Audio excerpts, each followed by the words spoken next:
Je souhaite retirer 1 million, dit le vieil homme aux mains sales de terre. Le directeur de banque satisfait éclata de rire devant tout le monde.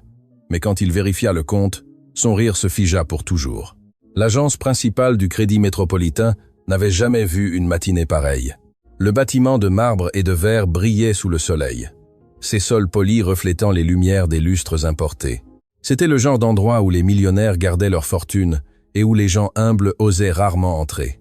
Étienne Dubois poussa la lourde porte vitrée avec ses mains calleuses, les mêmes mains qui avaient travaillé la terre pendant plus de 5 décennies. Son béret de paille était usé par le soleil et les pluies d'innombrables récoltes. Son bleu de travail montrait des taches de terre fraîche, preuve qu'il venait directement de ses champs. Ses bottes de travail laissaient de petites empreintes de poussière sur ce sol immaculé. Le contraste était brutal. Alors que les autres clients portaient des costumes élégants et des porte-documents en cuir, Étienne semblait un étranger dans un monde qui ne lui appartenait pas. Mais il marchait avec une dignité silencieuse, le dos droit, malgré les années, avec une sérénité que seules des décennies de travail honnête confèrent. Le murmure dans l'agence s'arrêta progressivement.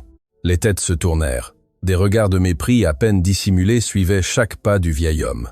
Une dame élégante fronça le nez et s'éloigna subtilement, comme si la pauvreté était contagieuse. Un jeune cadre laissa échapper un rire moqueur en murmurant quelque chose à son accompagnatrice. Étienne ne leur prêta aucune attention. Il avait appris il y a longtemps que la valeur d'un homme ne se mesurait pas à ses vêtements, mais au poids de son caractère. Il s'approcha de la zone d'attente et prit un numéro. Le ticket indiquait qu'il y avait 14 personnes avant lui. Il s'assit sur l'une des chaises d'attente, son béret posé sur ses genoux. À côté de lui, un homme d'affaires se leva immédiatement et changea de siège, faisant une grimace de dégoût. Étienne ferma simplement les yeux et attendit, comme il avait attendu tant de fois dans sa vie. La pluie pour ses cultures, le soleil pour ses récoltes, le bon moment pour chaque semence. Près d'une heure passa. La file avançait lentement. Étienne observait en silence comment les employés s'occupaient avec des sourires radieux des clients bien habillés, leur offrant café, eau, toutes sortes d'attentions. Mais quand un client d'apparence modeste s'approchait, ces mêmes sourires devenaient mécaniques, froids, pressés. Finalement, son numéro apparut à l'écran. Étienne se leva calmement et se dirigea vers le guichet numéro 3. Derrière la vitre se trouvait Camille Bernard, une jeune employée qui travaillait au crédit depuis peu de temps. Ses yeux montraient cet éclat de celle qui n'avait pas encore été complètement endurcie par le système. « Bonjour, monsieur. » Camille le salua avec un sourire sincère, l'un des rares qu'Étienne avait reçus depuis qu'il était entré. « En quoi puis-je vous aider ?»« Bonjour, mademoiselle. » Étienne répondit d'une voix tranquille, sortant une vieille carte bancaire de sa poche. « Je souhaite faire un retrait. »« Bien sûr, monsieur. Quelle somme désirez-vous retirer ?» Étienne la regarda droit dans les yeux. « 1 million d'euros. » Les mots flottèrent dans l'air comme une bombe sur le point d'exploser. Camille cligna des yeux, sûre d'avoir mal entendu. « Excusez-moi, monsieur. Pourriez-vous répéter la somme ? 1 million d'euros. » Étienne répéta avec le même calme, comme s'il demandait de la monnaie pour le bus. Camille ne sut que répondre. Elle regarda le vieil homme devant elle, ses vêtements de travail, ses mains crevassées, et ressentit une pointe de malaise. Clairement, ce pauvre homme était confus. Peu. Être avait-il des problèmes mentaux ? Peu. Être était-ce une blague cruelle de quelqu'un ? Monsieur, commença-t-elle avec délicatesse, êtes-vous sûr de la somme ? 1 million d'euros. C'est beaucoup d'argent. Je sais parfaitement ce que c'est, mademoiselle. C'est mon argent et je veux le retirer. Le ton d'Étienne n'était ni agressif ni conflictuel. Il était simplement ferme, avec cette autorité tranquille de celui qui dit la vérité et n'a rien à prouver.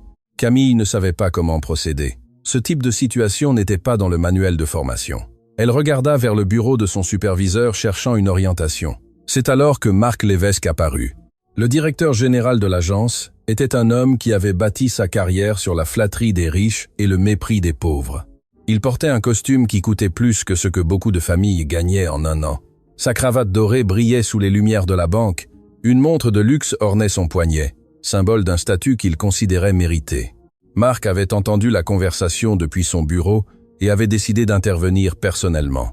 C'était exactement le genre de situation qu'il appréciait, remettre à leur place les personnes qui ne comprenaient pas comment fonctionnait le monde de l'argent. « Y a-t-il un problème ici, Camille ?» demanda-t-il d'une voix empsée, s'approchant du comptoir avec des pas calculés pour projeter l'autorité. « Monsieur l'évêque, ce monsieur dit qu'il veut retirer 1 million d'euros. 16 and Rennes won the graph. » Camille expliqua à voix basse, clairement mal à l'aise. Marc regarda Étienne de haut en bas, ses yeux s'arrêtant sur chaque détail de son apparence humble.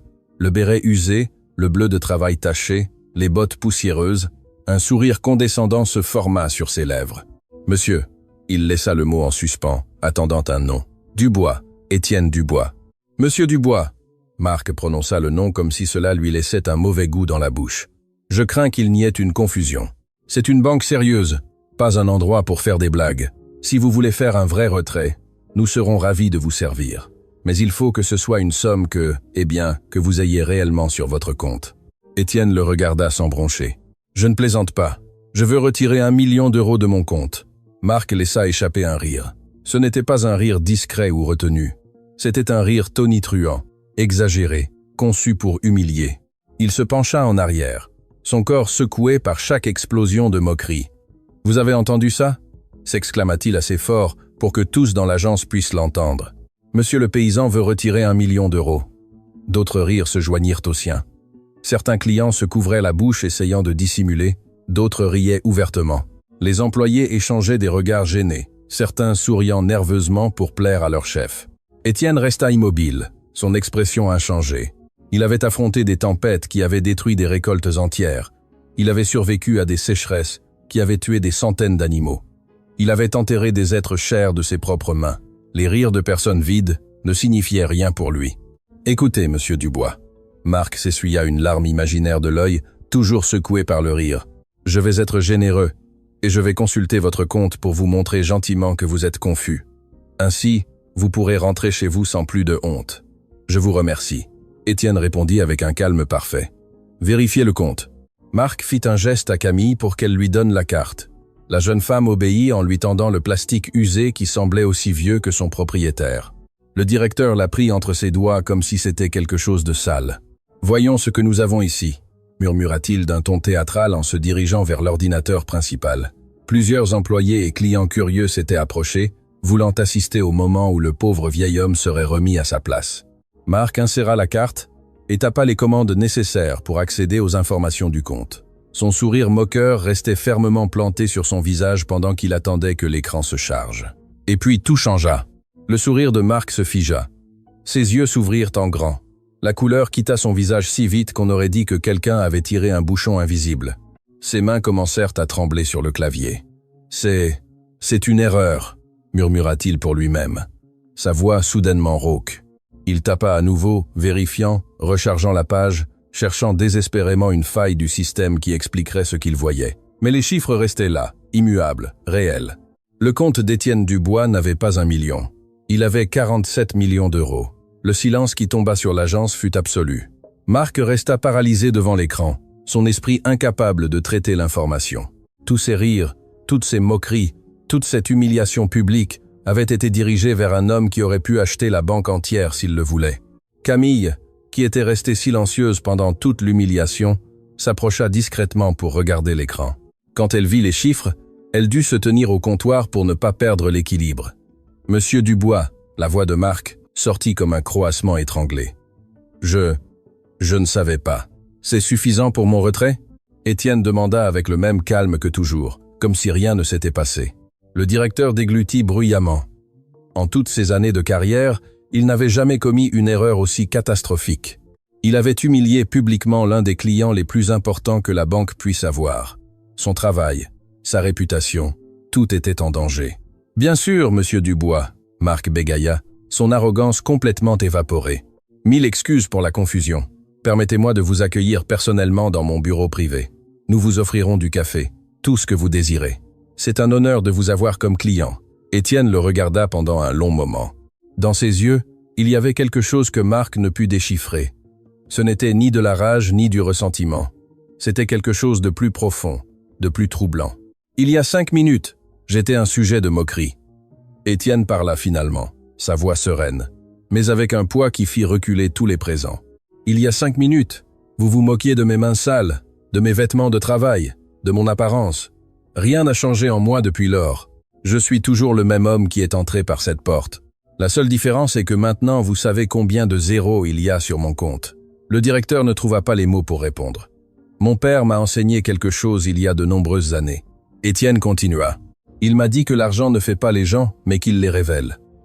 Aujourd'hui, monsieur le directeur, votre argent vous a révélé, et mon argent m'a révélé. Daby Nesside, de Valama, Indices and de Valama, in the Lessified. Il se tourna vers Camille, qui avait des larmes aux yeux. Mademoiselle, vous avez été la seule personne ici à me traiter comme un être humain depuis mon arrivée, la seule à me dire bonjour sincèrement. Je veux que ce soit vous qui traitiez mon retrait. Camille hocha la tête en s'essuyant discrètement les yeux. Mais avant qu'elle ne puisse répondre, les portes de la banque s'ouvrirent en grand. Un jeune homme entra en courant, le visage décomposé par une urgence qui attira immédiatement l'attention de tous. « Papy !» cria-t-il, cherchant frénétiquement dans la foule jusqu'à trouver Étienne. « Papy, Dieu merci, je t'ai trouvé. C'est mamie. L'hôpital a appelé, tu dois venir tout de suite. » Le visage d'Étienne, qui était resté serein pendant toute l'humiliation, pâlit instantanément. Pour la première fois, son calme inébranlable se fissura. « Cécile !» murmura-t-il, sa voix soudainement fragile. « Qu'est-il arrivé à Cécile ? Je n'ai pas les détails. » Le jeune homme répondit d'une voix tremblante. « Ils ont juste dit que c'était grave, très grave. » Sans dire un mot de plus, Étienne commença à marcher vers la sortie. Il s'arrêta un instant à côté de Marc, qui était toujours paralysé comme une statue. « Le retrait peut attendre, » dit le vieil homme. « Mais cette conversation n'est pas terminée. » Et avec ces mots, Étienne Dubois sortit de la banque aussi silencieusement qu'il était entré, laissant derrière lui 1 million de questions sans réponse. D'où venait cette fortune? Pourquoi un multimillionnaire vivait-il comme un simple paysan? Quel secret gardait ce vieil homme aux mains calleuses et aux comptes bancaires de Magna? Et le plus important, qu'était-il arrivé à Cécile? Les réponses changeraient la vie de toutes les personnes présentes dans cette agence pour toujours. L'hôpital régional Saint-Martin était un bâtiment ancien qui avait vu naître et mourir des générations entières de la communauté. Ses murs gardaient les secrets de familles brisées et réunies, de miracles médicaux et d'adieux douloureux. C'était le genre d'endroit où l'espoir et le désespoir coexistaient dans chaque couloir. Étienne arriva en courant autant que ses jambes le lui permettaient. Son petit-fils, Antoine, le tenait par le bras tandis qu'il traversait les portes des urgences. Le vieil homme qui, quelques minutes auparavant, avait affronté l'humiliation avec une dignité d'acier, tremblait maintenant comme une feuille au vent. « Où est ma femme ?» demanda-t-il à la première infirmière qu'il rencontra, sa voix se brisant. « Cécile Dubois, ils l'ont amenée récemment. S'il vous plaît, je dois la voir. » L'infirmière consulta ses registres avec un calme qu'Étienne trouva insupportablement lent. Chambre 212. 2e étage. « Mais monsieur, seuls les membres de la famille directe peuvent entrer. » Et Étienne n'écouta pas le reste. Il était déjà en train de marcher vers les escaliers, ignorant l'ascenseur, comme si chaque seconde d'attente était une seconde volée à sa vie aux côtés de Cécile. Antoine le suivait de près. « Papy, calme-toi. Les médecins sont avec elle. Tout va bien se passer. » Mais Étienne connaissait ce ton. C'était le même ton qu'il avait utilisé tant de fois pour consoler les autres quand il n'y avait pas de consolation possible. C'était le ton de celui qui parle pour remplir le silence, parce que la vérité fait trop mal. Quand ils arrivèrent au 2e étage, un médecin à l'expression grave les attendait dans le couloir. Le docteur Olivier Dupont était un homme qui avait dédié sa vie à sauver d'autres et avait appris il y a longtemps qu'il fallait parfois que les mots les plus difficiles soient les plus nécessaires. « Monsieur Dubois ?»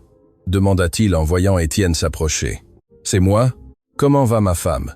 Que lui est-il arrivé ?» Le docteur Dupont inspira profondément. « Monsieur Dubois, votre femme a subi un grave infarctus. Ils l'ont trouvée inconsciente chez elle il y a quelques heures. Les voisins ont appelé les urgences quand elle ne répondait pas. » Le monde d'Étienne s'arrêta. Ses genoux menacèrent de céder, mais Antoine le soutint fermement. « Elle va s'en sortir ?» La question sortit comme un murmure désespéré. « S'il vous plaît, dites-moi qu'elle va s'en sortir. » Le docteur Dupont baissa les yeux un instant avant de continuer. « Nous avons réussi à la stabiliser, mais son état est délicat. Les prochaines heures seront critiques. Nous devons lui faire une chirurgie d'urgence pour réparer les dommages cardiaques. Sans l'opération, les chances de survie sont très faibles. Alors faites-la. » Étienne répondit immédiatement. « Faites ce que vous avez à faire. Le coup m'importe peu. Sauvez-la. C'est tout. » Le docteur hésita. « Monsieur Dubois, il y a autre chose que vous devez savoir. La procédure dont votre femme a besoin est extrêmement spécialisée. Nous n'avons pas l'équipement ni le spécialiste nécessaire ici à Saint-Martin.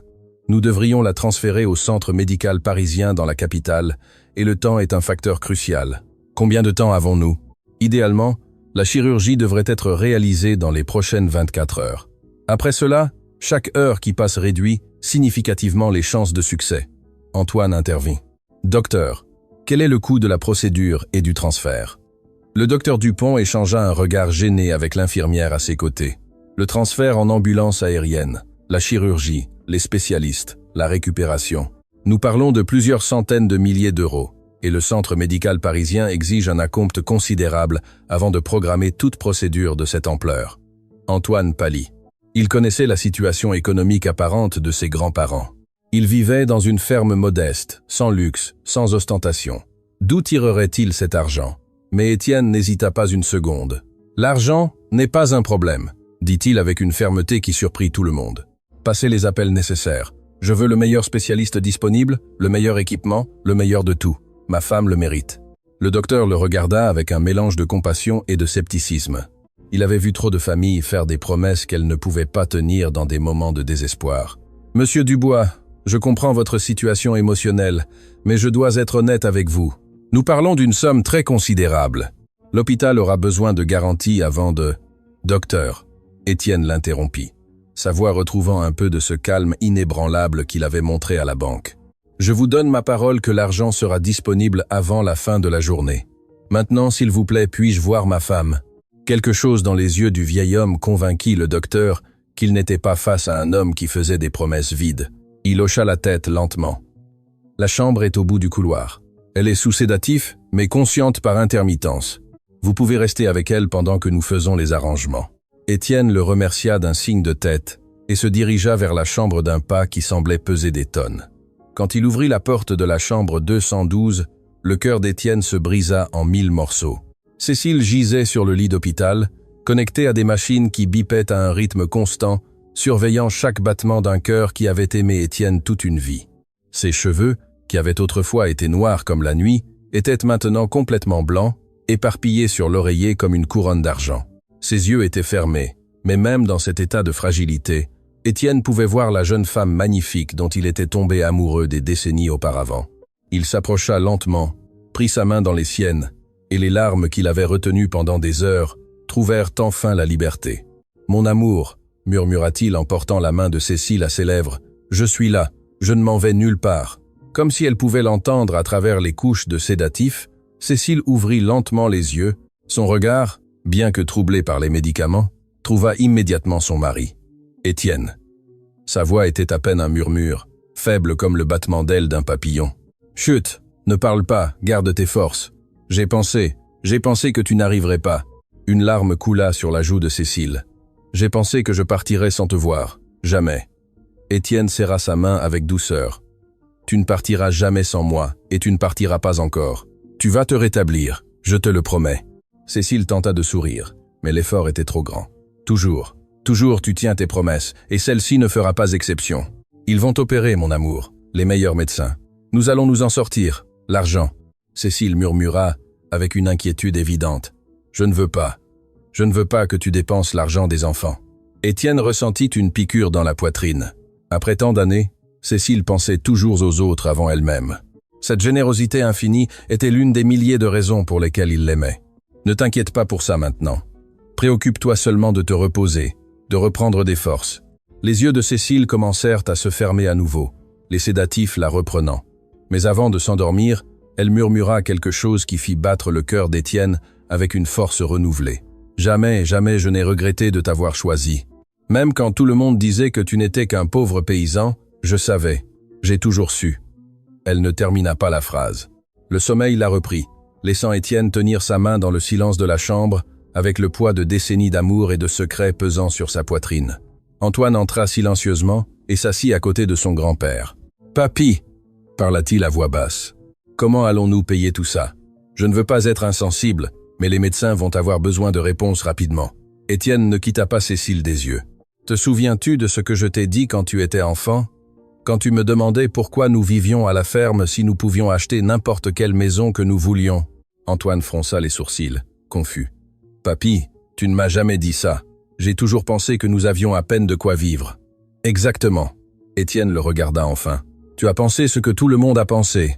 Ce que je voulais que tout le monde pense. Je ne comprends pas.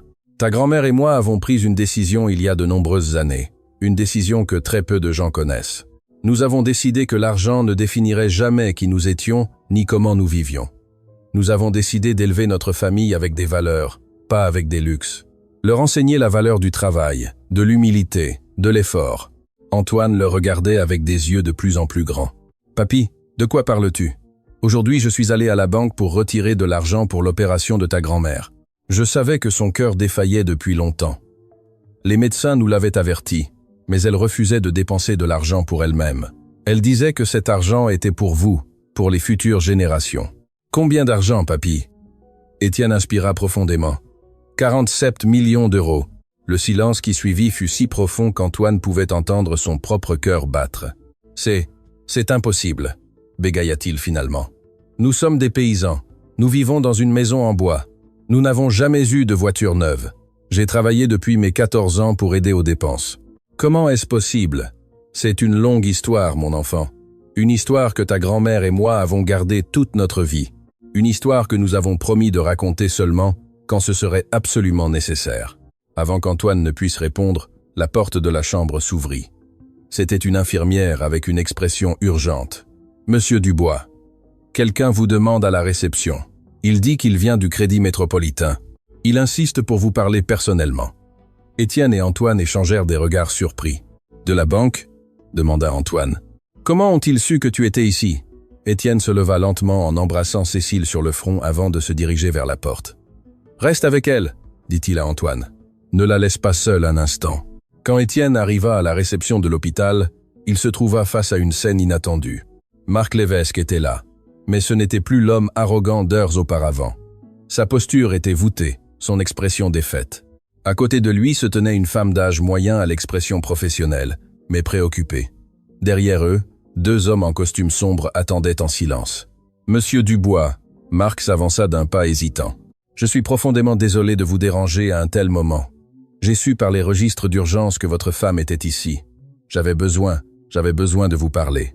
Que voulez-vous » La voix d'Étienne était froide, mais pas hostile. « Tout d'abord, vous présentez mes plus sincères excuses pour mon comportement de ce matin.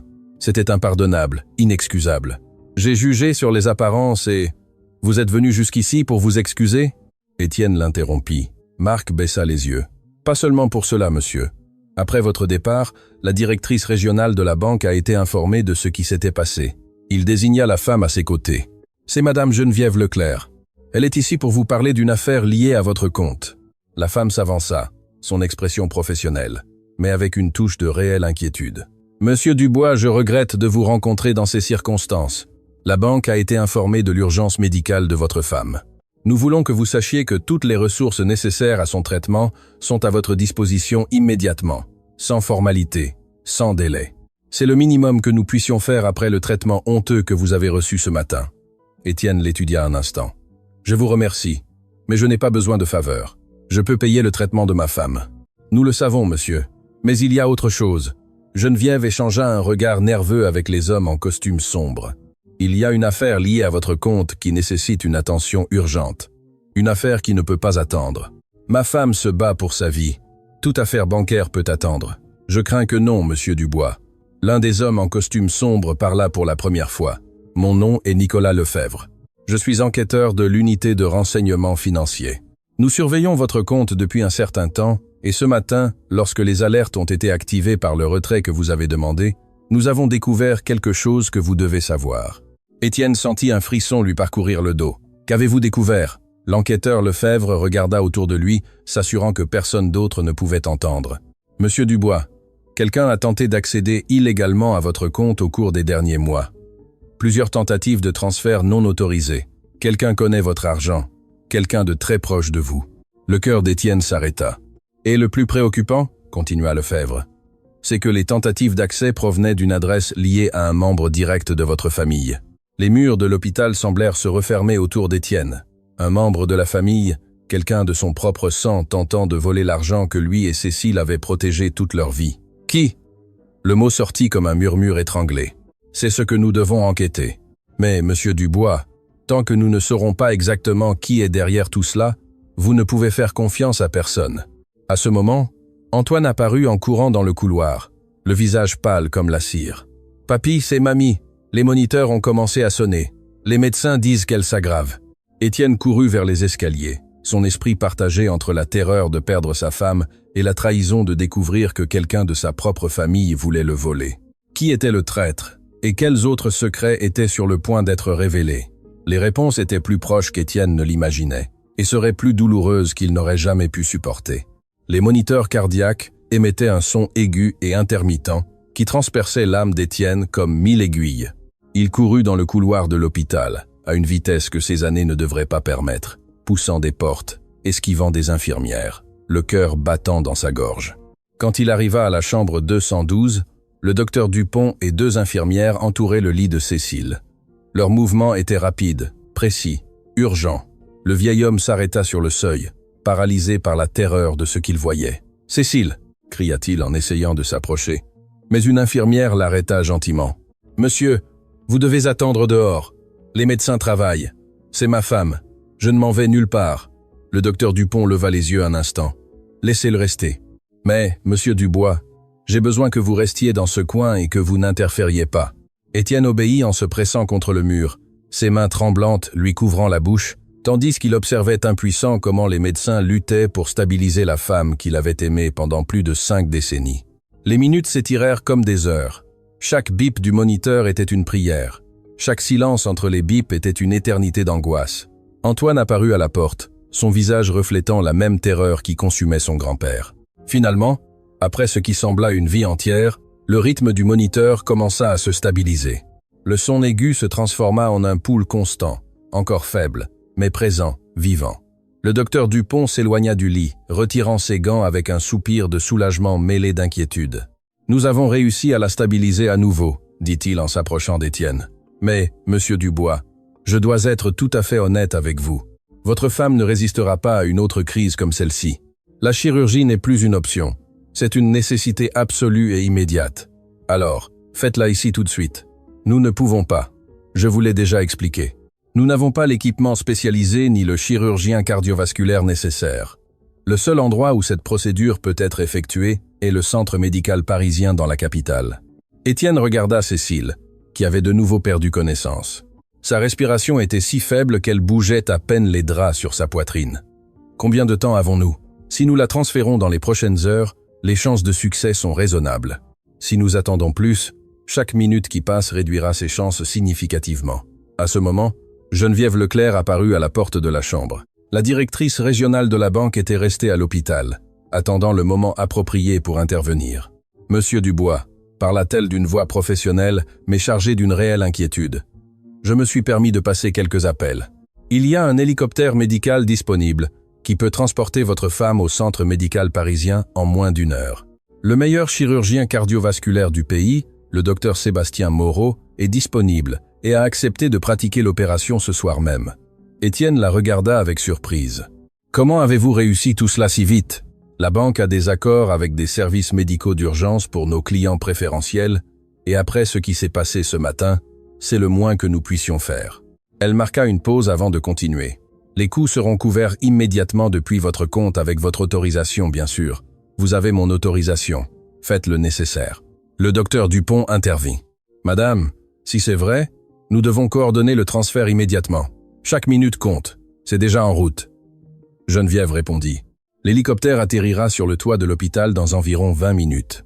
Pendant que les professionnels de la santé commençaient les préparatifs pour le transfert, Étienne s'approcha du lit de Cécile, prit sa main froide dans les siennes et se pencha pour lui murmurer à l'oreille. « Tiens bon, mon amour, nous allons nous en sortir ensemble, comme toujours. » Antoine s'approcha de son grand-père en posant une main sur son épaule. « Papy, j'ai besoin de comprendre ce qui se passe. Tout ça, l'argent, les enquêteurs, quelqu'un de la famille qui essaye de voler. Je suis complètement perdu. » Étienne ferma les yeux un instant. Le poids des secrets gardés pendant des décennies pesait sur lui, exigeant d'être libéré. « Ta grand-mère et moi avions promis d'emporter cette histoire dans la tombe, mais il semble que le destin ait d'autres plans. » Il regarda son petit-fils droit dans les yeux. « Tu mérites de savoir la vérité. Toute ta famille mérite de la savoir. Mais ce n'est pas le moment. D'abord, nous devons nous assurer que ta grand-mère survive. Après, quand elle sera hors de danger, je vous raconterai tout. Au moins tu peux me dire d'où vient tout cet argent. J'ai grandi en pensant que nous avions à peine de quoi manger. » Étienne sourit tristement. « Et c'était exactement l'idée, mon enfant.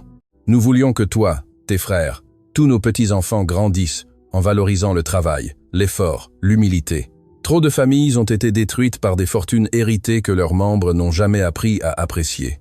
Mais 47 millions, papy, ça n'apparaît pas de nulle part. Ça n'est pas apparu de nulle part.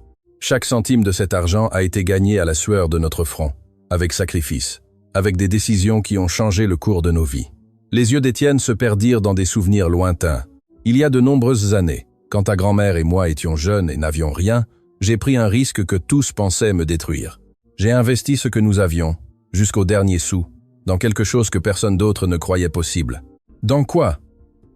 Avant qu'Étienne ne puisse répondre, l'enquêteur Nicolas Lefebvre entra dans la pièce avec une expression grave. « Monsieur Dubois, je suis désolé d'interrompre, mais nous avons de nouvelles informations sur les tentatives d'accès à votre compte. Des informations qui ne peuvent pas attendre. » Étienne sentit un nœud se former dans son estomac. « Qu'avez-vous découvert ?»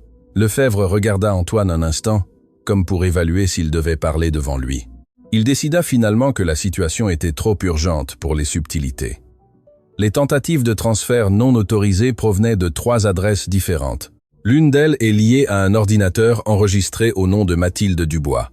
Le nom frappa Étienne comme un coup de poing dans la poitrine. « Mathilde ?»« Antoine » s'exclama avec incrédulité. « Ma sœur ? C'est impossible.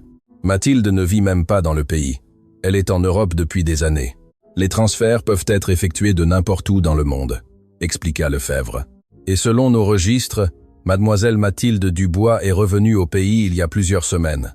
Nous ne savons pas exactement où elle se trouve, mais elle est définitivement ici. » Étienne s'effondra sur une chaise, le poids de cette révélation l'écrasant. Mathilde, sa petite fille aînée, la première à quitter la ferme, la première à rejeter la vie simple que lui et Cécile avaient construite. Elle avait toujours été différente, avait toujours voulu plus, avait toujours eu l'impression qu'elle méritait plus. « Il doit y avoir une erreur », murmura Antoine, sa voix tremblante. « Mathilde peut être beaucoup de choses, mais ce n'est pas une voleuse. Elle ne volerait pas ses propres grands-parents. »« Les faits ne mentent pas, monsieur », répondit Lefebvre avec fermeté, mais sans cruauté. « Mais il y a plus. Les 2 autres adresses d'accès sont toujours en cours d'investigation. L'une semble provenir d'une société de conseil financier. L'autre est cryptée de manière très sophistiquée. Quiconque est derrière tout cela a des connaissances avancées en sécurité informatique. Vous êtes en train de dire qu'il y a plus d'une personne impliquée? Je dis que cela semble être quelque chose de plus grand qu'une simple tentative de vol familial. Quelqu'un savait exactement combien d'argent vous aviez et comment tenter d'y accéder. Quelqu'un avec des informations privilégiées. » Le bruit d'hélice s'approchant interrompit la conversation. L'hélicoptère médical était arrivé. Les minutes suivantes furent un tourbillon d'activités contrôlées. Cécile fut préparée pour le transfert avec une précision militaire. Étienne insista pour l'accompagner dans l'hélicoptère et personne n'eut le cœur de le lui refuser. Avant de monter, il s'arrêta devant Antoine. « J'ai besoin que tu fasses quelque chose pour moi. Quelque chose d'important. Tout ce que tu voudras, papy. Va à la ferme. Dans ma chambre, sous la planche lâche près de la fenêtre, il y a une boîte en métal. Apporte-la à l'hôpital de la capitale. Ne l'ouvre pas. Ne laisse personne la voir. Tu as compris ?» Antoine hocha la tête, bien que la confusion fût évidente sur son visage. « Qu'y a-t-il dans cette boîte ?»« La vérité. Toute la vérité sur notre famille, sur l'argent, sur tout. In vleest of lalen dadua, human nierfain, versaute gleich. » Étienne serra l'épaule de son petit-fils. « Et Antoine, sois prudent. Si ce que l'enquêteur dit est vrai, nous ne savons pas à qui nous pouvons faire confiance. » Le vieil homme monta dans l'hélicoptère aux côtés de Cécile. À travers la fenêtre, il vit son petit-fils devenir de plus en plus petit, tandis que l'aéronef s'élevait dans le ciel nocturne. Cécile était connectée à de multiples moniteurs, sa vie dépendant des machines et de l'expertise des paramédicaux qui l'accompagnaient. Étienne tenait sa main en lui murmurant des mots d'amour qu'il espérait qu'elle puisse entendre quelque part au fond de sa conscience. « Te souviens-tu quand nous nous sommes rencontrés ?» parla-t-il doucement, plus pour lui-même que pour elle. « J'étais un garçon sans rien. Je travaillais dans les champs de ton père pour un salaire qui suffisait à peine pour manger. Et toi, tu étais la fille du patron. La plus belle femme que j'ai jamais vue de ma vie. » Une larme coula sur sa joue ridée. Tout le monde disait que j'étais fou de ne serait-ce que te regarder. Ton père a menacé de me détruire si j'osais m'approcher. Mais toi, Cécile, toi, tu as vu en moi quelque chose que personne d'autre ne pouvait voir. Tu m'as choisi quand tu aurais pu choisir n'importe qui. L'hélicoptère traversait la nuit. les lumières de la ville apparaissant à l'horizon comme des étoiles tombées. Et ensemble, nous avons tout construit. Chaque décision, chaque sacrifice, chaque triomphe et chaque échec, nous les avons affrontés ensemble. Tu ne peux pas partir maintenant, mon amour. Non, alors qu'il nous reste tant d'histoires à vivre. L'un des paramédicaux s'approcha avec une expression professionnelle, mais compatissante. « Monsieur, nous sommes sur le point d'atterrir. L'équipe chirurgicale est prête et attend. » Étienne hocha la tête sans lâcher la main de Cécile. Quand l'hélicoptère atterrit sur le toit du centre médical parisien, une équipe de spécialistes attendait avec une civière. Tout se passa très vite. Cécile fut transférée à l'unité de soins intensifs, tandis qu'Étienne était conduit dans une salle d'attente privée. Le docteur Sébastien Moreau, le chirurgien cardiovasculaire, se présenta avant d'entrer au bloc opératoire. C'était un homme d'âge moyen, avec des yeux qui transmettaient confiance et compétence. « Monsieur Dubois, je vais être direct avec vous. L'état de votre femme est grave.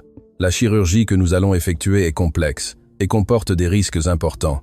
Mais j'ai examiné ses études et je crois que nous pouvons la sauver. Quelles sont les chances ?»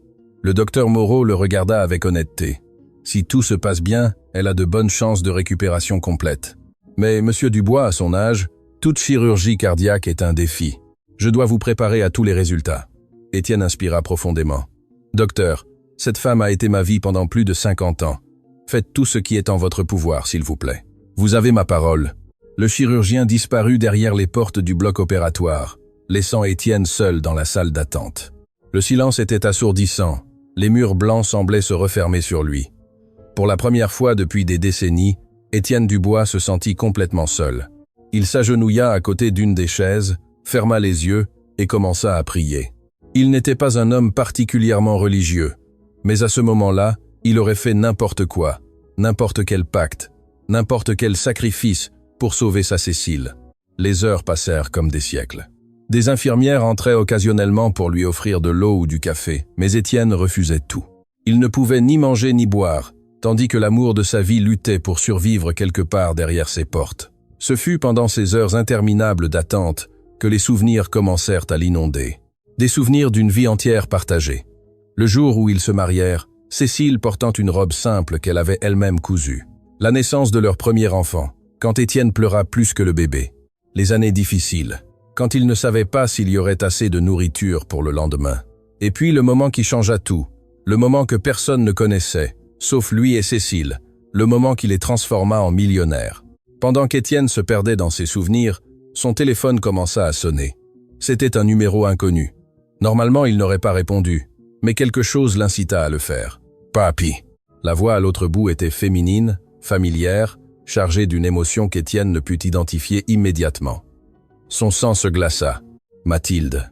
Papi, j'ai besoin de te parler. S'il te plaît, ne raccroche pas. Je sais ce que tu penses que j'ai fait, mais tu dois m'écouter. Les choses ne sont pas ce qu'elles semblent être. » Étienne serra le téléphone avec force. « Où es-tu? Pourquoi as-tu essayé d'accéder à mon compte? » « Ce n'était pas moi, papi. Enfin, techniquement si, c'était moi, mais pas de la manière que tu penses. Quelqu'un m'a obligé. Quelqu'un qui a des informations sur notre famille, des informations qui pourraient nous détruire tous. De quoi parles-tu? Je ne peux pas l'expliquer au téléphone. J'ai besoin de te voir en personne. Mais papi, tu dois me croire. Il y a quelqu'un d'autre derrière tout ça. Quelqu'un qui sait pour l'argent, comment tu l'as obtenu, pour tout, et il est prêt à utiliser ces informations pour te détruire. » La ligne fut coupée brusquement. Étienne resta à regarder le téléphone, son esprit traitant les mots de sa petite fille. Était-ce vrai, ou était-ce un autre mensonge d'une personne désespérée pour couvrir ses crimes? Et le plus troublant de tout, qui d'autre connaissait le secret que lui et Cécile avaient gardé toute leur vie? Un secret qui, s'il était révélé, pourrait changer l'histoire de sa famille pour toujours. Les portes du bloc opératoire s'ouvrirent. Le docteur Moreau sortit, marchant lentement, son expression impossible à lire. Étienne se leva, le cœur suspendu à son anticipation.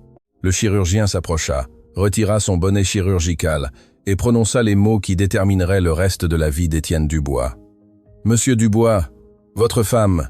Monsieur Dubois, votre femme. » Le docteur Moreau marqua une pause qui sembla durer une éternité. Étienne sentit que le monde entier s'arrêtait, que l'air quittait ses poumons, que son cœur oubliait comment battre, a survécu à la chirurgie. Les jambes d'Étienne cédèrent.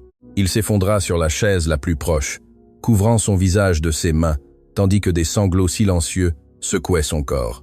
Des décennies de force, d'être le pilier inébranlable de sa famille, s'effondrèrent en un instant de soulagement absolu. L'opération a été extrêmement complexe, continua le docteur Moreau en s'asseyant à côté du vieil homme. Nous avons trouvé plus de dégâts que prévu, mais votre femme est une femme extraordinairement forte. Elle s'est battue sur cette table d'opération comme peu de personnes que j'ai vues dans ma carrière. Elle va s'en sortir ? Étienne réussit à articuler entre deux larmes. Les prochaines heures seront cruciales. Nous la transférerons à l'unité de soins intensifs, où elle sera surveillée en permanence.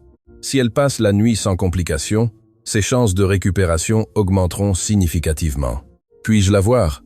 Elle est toujours sous les effets de l'anesthésie, mais vous pouvez rester avec elle. Parfois, la présence des êtres chers fait plus que n'importe quel médicament. Étienne fut conduit à l'unité de soins intensifs. Cécile gisait dans un lit entouré de machines qui surveillaient chaque battement de son cœur nouvellement réparé. Des tubes et des câbles la connectaient à des moniteurs qui émettaient des sons rythmiques constants, vivants. Il s'assit à côté d'elle et prit sa main avec une infinie délicatesse. « Tu as réussi, mon amour », murmura-t-il. « Je savais que tu y arriverais. Tu as toujours été plus forte que moi. » Il passa des heures là, sans bouger, sans dormir, simplement en tenant la main de la femme qui avait été sa compagne dans chaque bataille de la vie. Les souvenirs continuaient d'arriver par vagues, chacun plus vif que le précédent.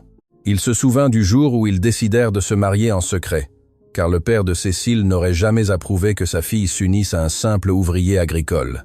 Il se souvint de la fureur du vieil homme quand il découvrit la vérité, comment il les chassa de sa propriété sans rien d'autre que les vêtements qu'il portait. Il se souvint des nuits froides dans cette petite chambre louée, quand Cécile pleurait en silence, pensant qu'il ne l'entendait pas.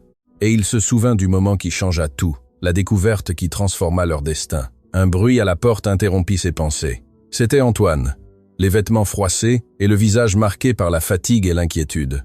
Dans ses mains, il tenait une boîte en métal rouillé. « Papy » murmura-t-il en s'approchant. « J'ai trouvé la boîte, comme tu as dit, sous la planche lâche. » Étienne regarda son petit-fils, puis la boîte qui était restée cachée pendant tant d'années. Il sentit le poids des décisions qu'il était sur le point de prendre. « Comment va mamie ? Elle a survécu à la chirurgie. Maintenant, il ne reste plus qu'à attendre. » Antoine laissa échapper un soupir de soulagement. « Dieu merci !»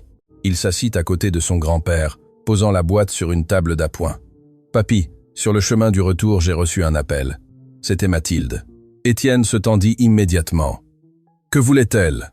Elle est ici en ville. Elle dit qu'elle a besoin de nous voir d'urgence, qu'elle a des informations importantes sur ce qui se passe, qu'il y a quelqu'un d'autre d'impliqué, quelqu'un que personne d'entre nous ne soupçonne. Tu lui as dit où nous étions ?» Antoine baissa les yeux avec culpabilité. « Oui, je suis désolé, papy. C'est ma sœur. Malgré tout, je ne peux pas croire qu'elle veuille vraiment nous faire du mal. » Étienne garda le silence un long moment. La situation se compliquait de plus en plus. Mathilde, sa petite fille aînée, la première à rejeter la vie simple de la ferme, avait toujours été ambitieuse. Elle avait toujours voulu plus que ce que la vie rurale pouvait lui offrir. Mais une traîtresse capable de voler ses propres grands-parents, quand arrive-t-elle ? Elle a dit qu'elle viendrait dans quelques heures. Elle vient de l'autre bout de la ville. Étienne hocha la tête lentement.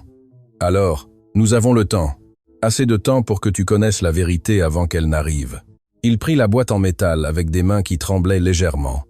Ce n'était pas le poids physique qu'il avait du mal à porter, mais le poids des secrets qu'elle contenait. « Ce que je vais te raconter va changer tout ce que tu crois savoir sur notre famille, » commença Étienne, sa voix grave et solennelle. « Ta grand-mère et moi avions juré d'emporter cela dans la tombe, mais les événements d'aujourd'hui m'ont montré que certains secrets ne peuvent pas rester enterrés pour toujours. » Il ouvrit la boîte lentement. À l'intérieur, il y avait des documents jaunis, de vieilles photographies, des coupures de journaux et un carnet aux couvertures usées. Il y a plusieurs décennies, quand ta grand-mère et moi étions jeunes et n'avions rien, je travaillais sur les terres de son père. Monsieur Philippe Leclerc était propriétaire de centaines d'hectares, l'un des propriétaires terriens les plus puissants de la région. J'étais juste un paysan de plus, invisible, insignifiant. Il sortit une vieille photographie et la montra à Antoine. On y voyait un jeune Étienne, mince et les yeux pleins de rêves, aux côtés d'une belle jeune femme qui ne pouvait être que Cécile. Nous sommes tombés amoureux en secret. Chaque rencontre était un risque. Si son père nous avait découvert, il m'aurait détruit. Mais l'amour jeune est imprudent, et nous n'avons pas fait exception. Comment a-t-il découvert que vous étiez ensemble ? Cécile est tombée enceinte. Étienne répondit avec un sourire triste.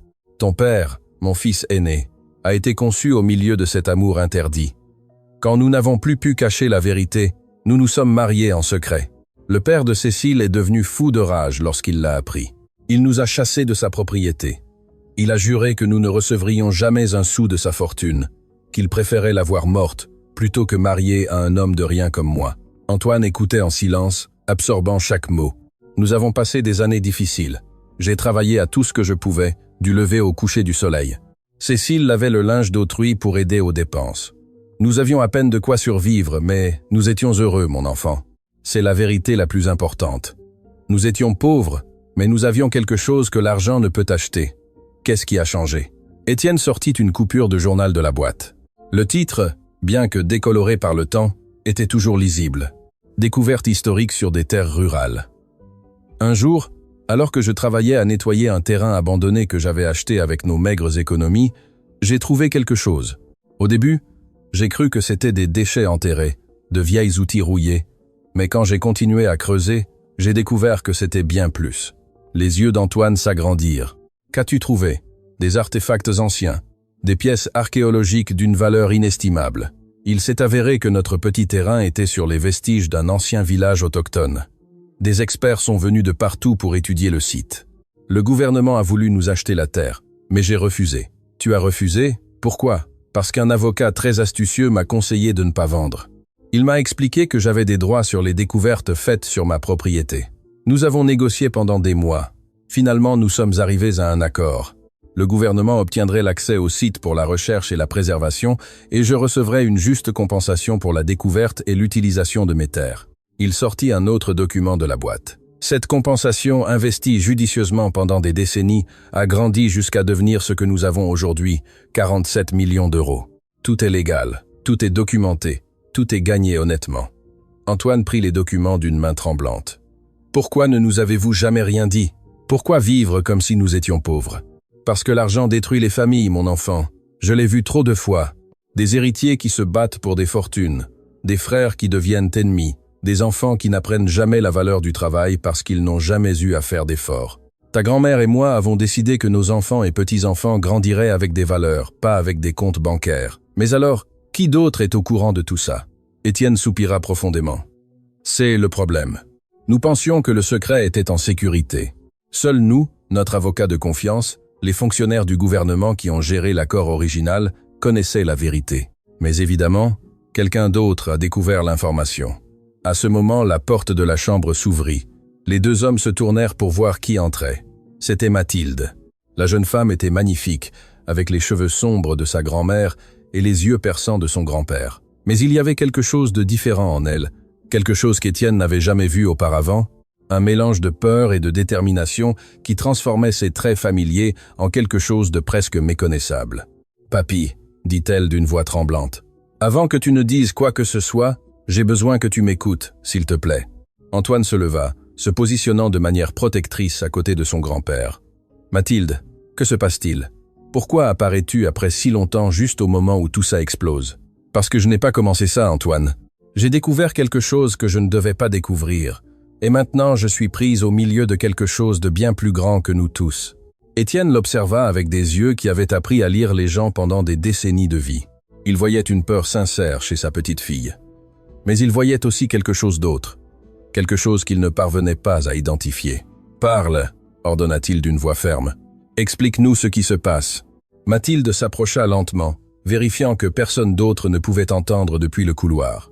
Il y a plusieurs mois, alors que je travaillais en Europe pour une société de conseil financier, on m'a assigné à enquêter sur des comptes bancaires suspects, des comptes avec de grosses sommes d'argent qui ne correspondaient pas au profil de leurs propriétaires. Elle marqua une pause, ses yeux se remplissant de larmes. L'un de ces comptes était le tien, papy. Le silence dans la chambre était absolu. Je ne savais pas que c'était toi au début. Je ne voyais que des chiffres, des schémas, des anomalies. Mais quand j'ai approfondi l'enquête, j'ai découvert que le compte appartenait à Étienne Dubois, mon propre grand-père, l'homme que je croyais avoir à peine de quoi vivre. « Et qu'as-tu fait de cette information ?» Étienne demanda d'une voix contrôlée. « J'ai commis la plus grande erreur de ma vie, » sanglota Mathilde. « Je l'ai raconté à mon patron. Je pensais que c'était juste une partie du travail, qu'il m'aiderait à comprendre comment mon grand-père avait accumulé cette fortune, mais au lieu de cela, il a vu une opportunité. « Qui est ton patron ?» Mathilde inspira profondément avant de prononcer le nom qui changerait tout. « Gaspard Leclerc, le petit-fils du père de mamie Cécile. Ton ennemi de toujours, papy, l'héritier de la famille qui a juré de te détruire. » Le nom frappa Étienne comme un éclair. Gaspard Leclerc, le petit-fils de l'homme qui les avait mis à la rue, le sang du propriétaire terrien qui avait promis qu'Étienne n'aurait jamais rien. Pendant des décennies, Étienne avait cru que cette famille avait disparu de sa vie, mais maintenant il comprenait que la haine pouvait s'hériter tout comme les fortunes. Il savait. Mathilde continua entre deux larmes. Il savait pour la découverte archéologique, pour l'accord avec le gouvernement, pour tout. Son grand-père est mort obsédé par l'idée que vous lui aviez volé quelque chose qui lui appartenait. Et Gaspard a hérité de cette obsession. Mais ces terres étaient les miennes légalement. Étienne protesta. Je les ai achetées avec de l'argent que j'ai gagné en travaillant honnêtement. Ça n'importe pas à Gaspard. Il croit que tout ce que tu as devrait appartenir à sa famille. Et quand il a découvert que j'étais ta petite fille, il m'a utilisé, m'a manipulé, m'a menacé de détruire ma carrière, de faire du mal à ma famille, si je ne l'aidais pas à accéder à ton compte. Antoine intervint, furieux. Alors, tu l'as aidé, tu as trahi ton propre sang. Je n'avais pas le choix. Mathilde cria désespérée. Il a des contacts partout, pouvoir, influence, ressources. Il m'a dit que si je ne coopérais pas, il ferait en sorte que mamie ait un accident, que personne ne se douterait de rien. Les mots tombèrent comme des pierres dans l'eau calme de la chambre. « Qu'est-ce que tu as dit ?» Étienne se leva lentement, son visage se transformant. « Qu'est-ce que tu as dit à propos de ta grand-mère » Mathilde pâlit en réalisant ce qu'elle avait révélé. « Papy, l'infarctus de mamie, Gaspard m'a dit qu'il ferait en sorte qu'elle n'interfère pas. J'ai pensé qu'il voulait juste dire qu'il la distrairait, qu'il la tiendrait occupée. Je n'ai pas pensé que... » Elle ne put terminer la phrase. La vérité était trop horrible pour la prononcer à voix haute. L'infarctus de Cécile n'avait pas été un accident. Quelqu'un l'avait provoqué délibérément. Et ce quelqu'un était toujours libre, planifiant son prochain mouvement. Étienne sentit une fureur qu'il n'avait jamais éprouvée de toute sa vie. Ce n'était pas le vieil homme serein qui avait supporté les humiliations avec dignité. C'était un homme prêt à protéger sa famille à tout prix. « Où est Gaspard Leclerc ?» demanda-t-il d'une voix qui aurait gelé l'enfer. Mathilde recula instinctivement devant la transformation de son grand-père. « Papy, tu ne peux pas l'affronter seul. Il est dangereux. Il a des gens qui travaillent pour lui, des connexions en haut lieu. Où est-il » Avant que Mathilde ne puisse répondre, le téléphone d'Étienne commença à sonner. Un numéro masqué. Le vieil homme répondit d'une main ferme. « Monsieur Dubois ». La voix à l'autre bout était polie, raffinée, avec un ton de supériorité hérité. Je crois qu'il est temps que vous et moi ayons une conversation. Mon nom est Gaspard Leclerc, et j'ai une proposition que vous ne pourrez pas refuser. La voix était douce comme de la soie, mais Étienne pouvait sentir le poison qui se cachait derrière chaque mot. C'était la voix de quelqu'un habitué à obtenir ce qu'il voulait, quel qu'en soit le coût humain. « Que voulez-vous » Étienne répondit avec une froideur calculée. Un bref rire résonna à l'autre bout du fil, direct au but. « J'admire cela chez un homme. Mon grand-père a toujours dit que vous étiez un paysan sans manières. Mais je vois que vous manquez aussi de patience pour les formalités. Votre grand-père était un homme cruel, qui aimait humilier ceux qu'il considérait inférieurs. Je vois que la pomme n'est pas tombée loin de l'arbre. Attention à vos paroles, monsieur Dubois. » Le ton de Gaspard se durcit légèrement. « Vous êtes dans une position très vulnérable en ce moment. Votre chère épouse vient de subir une chirurgie délicate. Il serait dommage que sa convalescence se complique. » Inopinément, Étienne serra le téléphone si fort que ses phalanges blanchirent. Antoine et Mathilde l'observaient avec des expressions d'alarme, incapables d'entendre la conversation, mais conscientes que quelque chose de terrible se passait. « Si vous faites du mal à ma femme, je vous poursuivrai jusqu'au bout du monde. Il ne sera pas nécessaire d'aller jusqu'à ces extrêmes. Comme je vous l'ai dit, j'ai une proposition, une qui profitera aux deux parties et évitera tout accident futur malheureux. Je vous écoute. Je veux vous rencontrer, en face à face, sans intermédiaire, sans policier, sans ruse. Juste deux hommes réglant une affaire de famille en suspens depuis des décennies. Et pourquoi accepterais-je de rencontrer l'homme qui a tenté d'assassiner ma femme?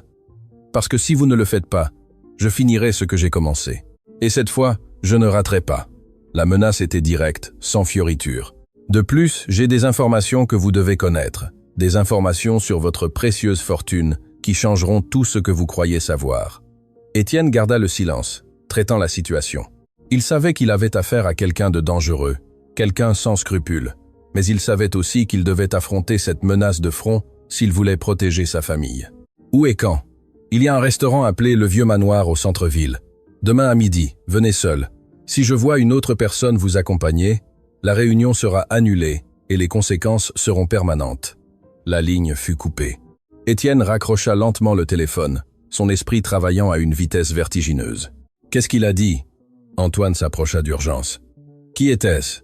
Gaspard Leclerc veut me rencontrer demain. Mathilde se couvrit la bouche d'horreur. Papy, tu ne peux pas y aller. C'est un piège. Gaspard ne négocie pas. Il détruit. Je n'ai pas le choix. Tant que cet homme sera libre, aucun d'entre nous ne sera en sécurité, surtout ta grand-mère. Alors, appelons la police. Antoine insista. Nous avons des preuves des tentatives d'accès à ton compte. Mathilde peut témoigner de ces menaces. Et pendant que la police enquête pendant des semaines ou des mois, qu'est-ce qui empêche Gaspard de mettre ces menaces à exécution? Étienne secoua la tête. Non, c'est personnel. C'est entre sa famille et la mienne, et ça se terminera demain. Avant qu'il ne puisse continuer à discuter, une infirmière entra dans la chambre. Monsieur Dubois, votre femme se réveille, elle vous demande. Le cœur d'Étienne fit un bond. Oubliant momentanément la menace de Gaspard, il se dirigea vers le lit de Cécile. Ses yeux, bien que fatigués et troublés par les médicaments, le cherchaient avec cette même intensité qu'il avait vue la première fois qu'ils s'étaient rencontrés des décennies auparavant. « Étienne !» Sa voix était à peine un murmure faible. « Je suis là, mon amour, je suis là. » Cécile tenta de sourire, mais l'effort sembla l'épuiser. « J'ai rêvé de toi. J'ai rêvé que nous dansions à notre mariage. Tu te souviens comme tu me marchais sur les pieds parce que tu ne savais pas danser ?»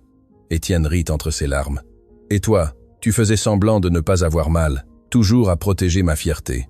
Ta fierté n'a pas besoin de protection. Tu es l'homme le plus bon que j'ai jamais connu. » Les mots de Cécile étaient comme un baume pour l'âme torturée d'Étienne, mais ils étaient aussi un rappel de tout ce qui était en jeu.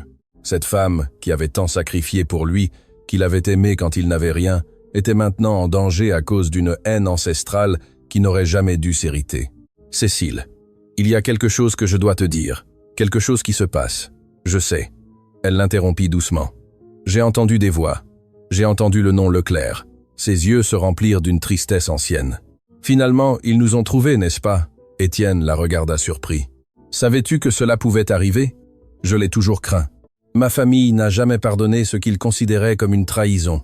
Mon père est mort en maudissant le jour de ma naissance parce que j'ai choisi de t'aimer. » Une larme coula sur sa joue pâle. « Mais je ne l'ai jamais regretté. Pas un seul jour. Mon amour, tu as besoin de te reposer. Tu ne dois pas t'inquiéter pour ça. » Étienne Dubois. Cécile rassembla ses forces pour parler avec fermeté. « Je suis ta femme depuis plus de 5 décennies. Ne me traite pas comme si j'étais fragile. Que se passe-t-il » Le vieil homme soupira. Il ne pouvait pas lui mentir. Il n'avait jamais pu. Le petit-fils de ton père, Gaspard, a découvert notre fortune. Il a essayé de la voler. Et lui, c'est lui qui a provoqué ton infarctus. Les yeux de Cécile s'ouvrirent d'horreur. Gaspard? Le petit Gaspard? Je l'ai porté quand il était bébé, avant que mon père ne me défende de voir un membre de la famille. Ce n'est plus un bébé, Cécile. C'est un homme dangereux, obsédé par l'idée de nous détruire. Cécile ferma les yeux un instant, traitant l'information. Quand elle les ouvrit, il y avait quelque chose de différent dans son regard. Une détermination qu'Étienne n'avait vue que rarement dans sa vie. « Il y a quelque chose que je ne t'ai jamais dit », dit-elle lentement. « Quelque chose à propos de ma famille que j'ai gardé toutes ces années parce que je pensais que cela ne serait jamais pertinent. De quoi parles-tu? Mon père n'était pas seulement un propriétaire terrien cruel, il faisait partie de quelque chose de plus grand. Un groupe de familles puissantes qui contrôlait les terres, les affaires, même les fonctionnaires du gouvernement.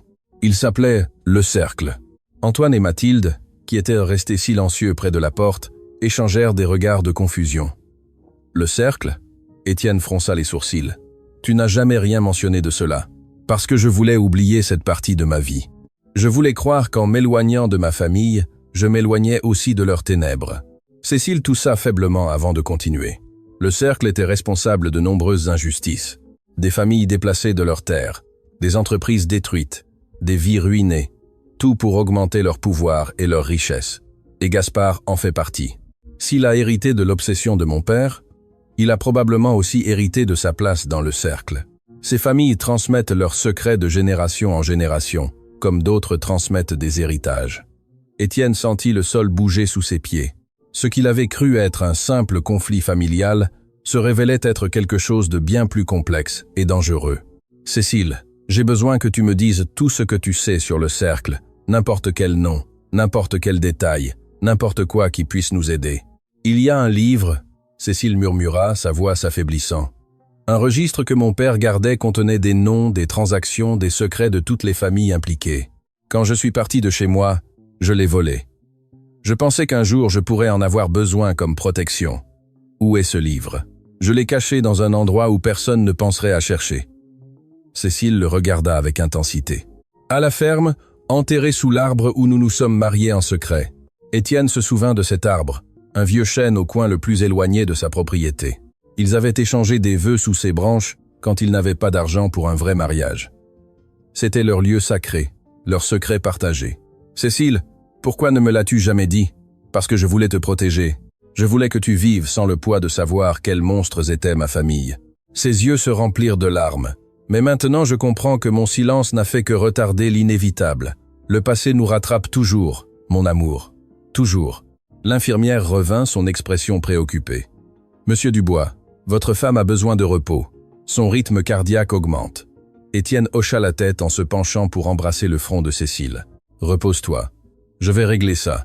Sois prudent. » Elle murmura. « Gaspard est dangereux, mais le cercle est mortel. Ne fais confiance à personne qui n'est pas de ton sang. » Les mots résonnèrent dans l'esprit d'Étienne alors qu'il sortait de la chambre. Ne fais confiance à personne qui n'est pas de ton sang. Mais même son propre sang avait été utilisé contre lui. Dans le couloir, Antoine et Mathilde l'attendaient. « Papy, qu'est-ce que le cercle ?» demanda Antoine. « C'est une sorte d'organisation criminelle ? C'est pire que ça. C'est un héritage de pouvoir et de corruption qui existe depuis des générations. » Étienne regarda ses petits-enfants avec sérieux. « Écoutez-moi bien. Ce que ta grand-mère vient de révéler change tout. Nous ne nous battons pas seulement contre Gaspard. Nous affrontons quelque chose de bien plus grand. Alors, nous avons définitivement besoin d'aide. » Mathilde insista. « Nous ne pouvons pas faire cela seuls. Ta grand-mère a dit de ne faire confiance à personne en dehors de la famille, mais toi, Mathilde, tu as travaillé pour Gaspard. Tu as fait partie de son plan. » Les mots frappèrent Mathilde comme une gifle. « Papy, je n'ai jamais voulu... » « Je sais.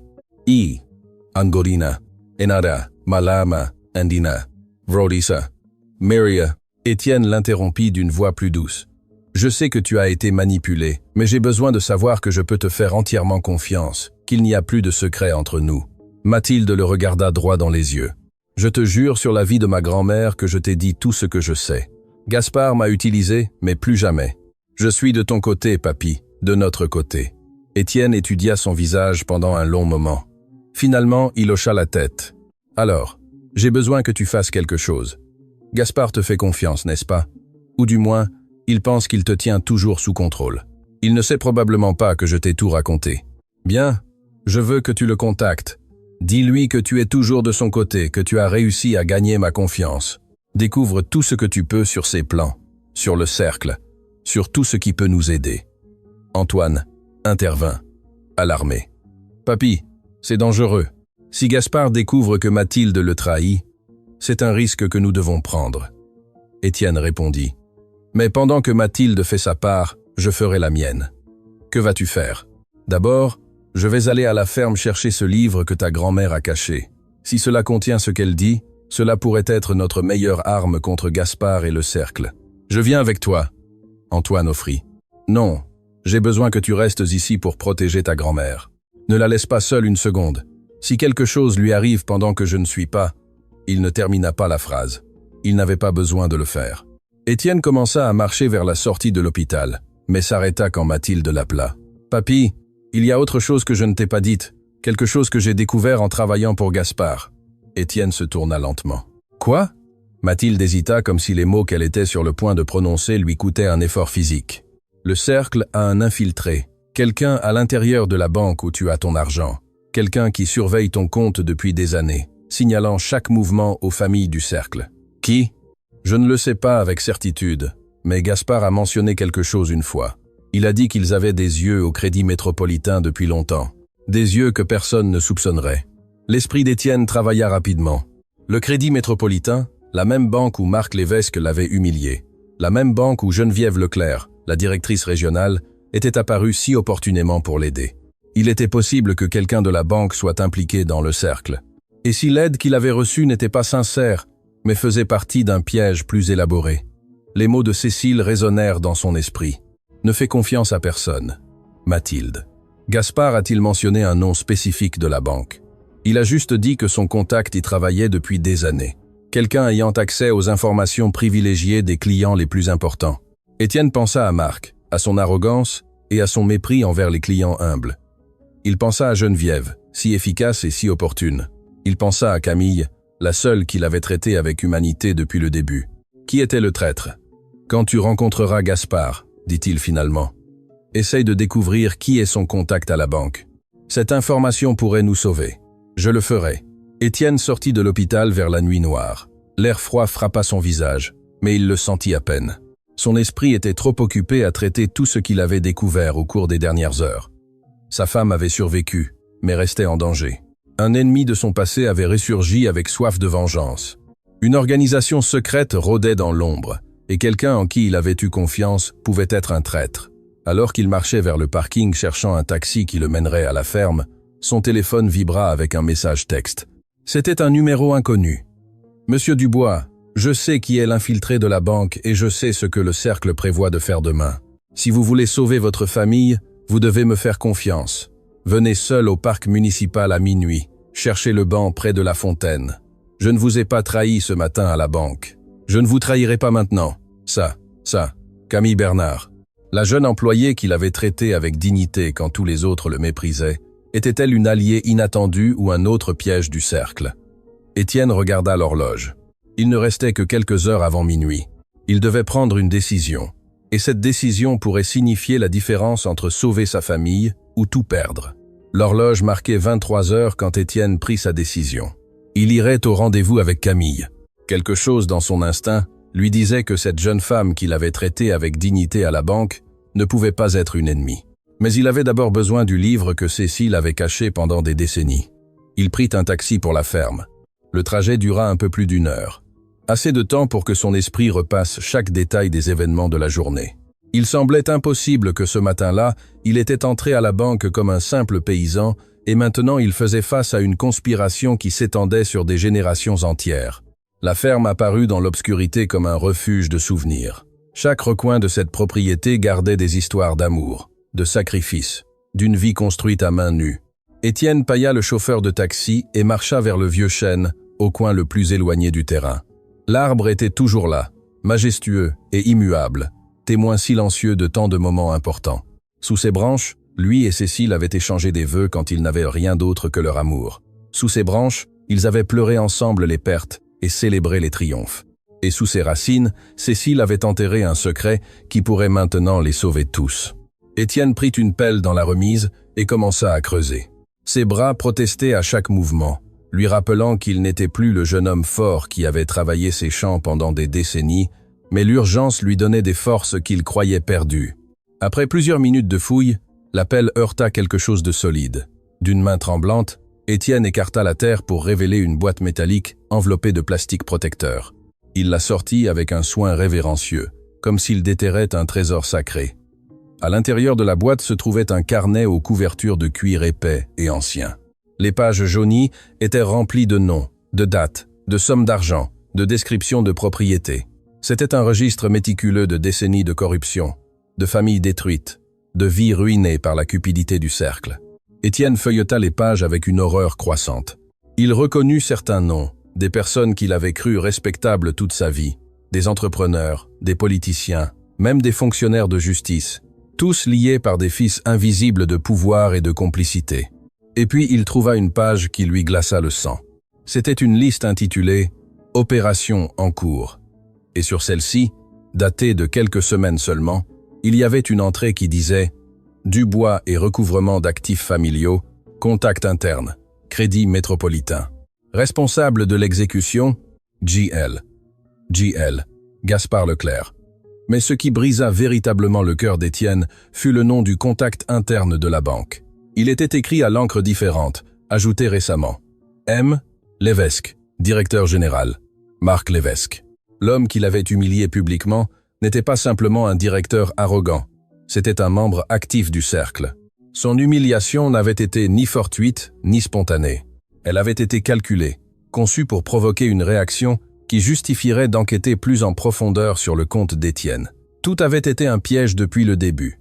Le carnet rangé dans sa veste, Étienne regarda l'horloge. Il était 20 minutes avant minuit.